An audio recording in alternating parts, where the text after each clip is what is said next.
आइए हम आप लोगों को आज कक्षा 10वीं के प्रश्नावली 14.1 के सांख्यिकी के पहला सवाल के बारे में आप लोगों से बात करें। सवाल है, विद्यार्थियों के समूह द्वारा अपने पर्यावरण संचेतना अभियान के अंतर्गत एक सर्वेक्षण किया गया, जिसमें उन्होंने एक मोहल्ले के 20 शहरों में लगे हुए पौधे से संबंधित निम्नलिखित आंकड़े एकत्रित किए। प्रति घर माध्य पौधों की संख्या ज्ञात करें।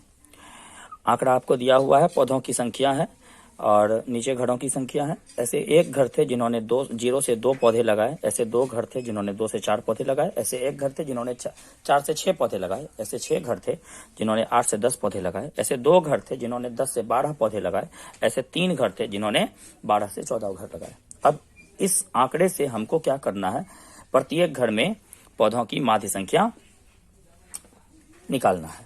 ठीक है, तो हम सबसे पहले क्या करेंगे, इसके लिए एक सारणी बनाएंगे। ठीक है, सबसे पहले आपको दिया हुआ है, देख लीजिए, मैंने सारणी बनाया है। पौधों की संख्या, ठीक है, यह है घरों की संख्या, यह है वर्ग चिन्ह और यह है इसका गुणन। आगे हम बताते हैं उसके बारे में। पौधों की संख्या 0 से 2, ये वर्ग अंतराल के रूप में दिया हुआ था तो मैंने वर्ग अंतराल के रूप में ही लिखा इसको।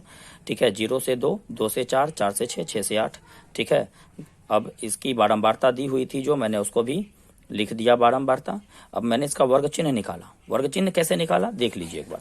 वर्ग चिन्ह निकाला मैंने, यहां देख लीजिए, वर्ग चिन्ह बराबर मैंने लिखा है निम्न सीमा जोड़ ऊपरी सीमा भागा 2।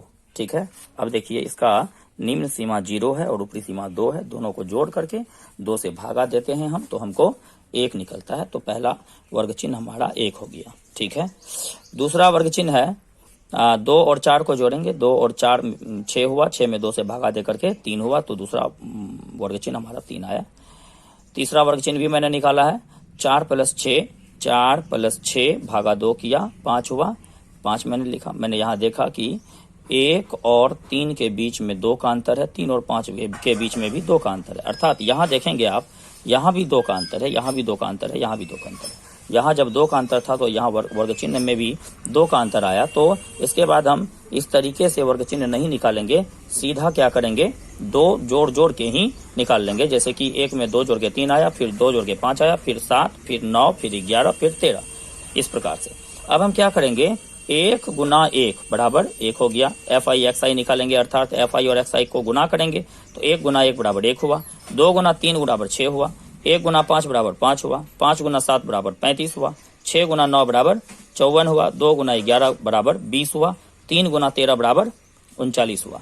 अब ये क्या है कि घरों की संख्या जो है वो टोटल मिला के 20 है। FI का योग सिग्मा FI इसको बोलते हैं, और सिग्मा FI XI का मतलब हुआ कि FI XI को हम क्या करेंगे, जोड़ेंगे, जो हमारा 162 हुआ। अब माध्य निकालेंगे। माध्य का फॉर्मूला होता है सिग्मा FI XI बटे FI। तो हम क्या करेंगे, सिग्मा FI XI का मान 162 यहाँ पे रखेंगे, उसमें भागा करेंगे 20 से, ठीक है, FI से, जो कि हमारा 162 बटे, इसको हम क्या लिख सकते हैं, 2 गुना 10 लिख सकते हैं।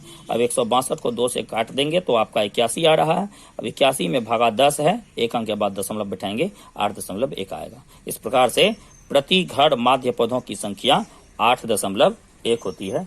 यही इसका आंसर है। सवाल पहले ही मैंने बना लिया था, वहाँ जो हुआ था क्या कि बनाने वक्त हमारा वीडियो चालू नहीं हो सका था, इस वजह से वह रिकॉर्ड नहीं हुआ, तो मैंने इसको फिर से रिकॉर्ड कर दिया है। अब मैं इसके आगे वाला सवाल जो बताऊंगा वो सवाल बिल्कुल आपको ऑनलाइन दिखाऊंगा, बना के दिखाऊंगा।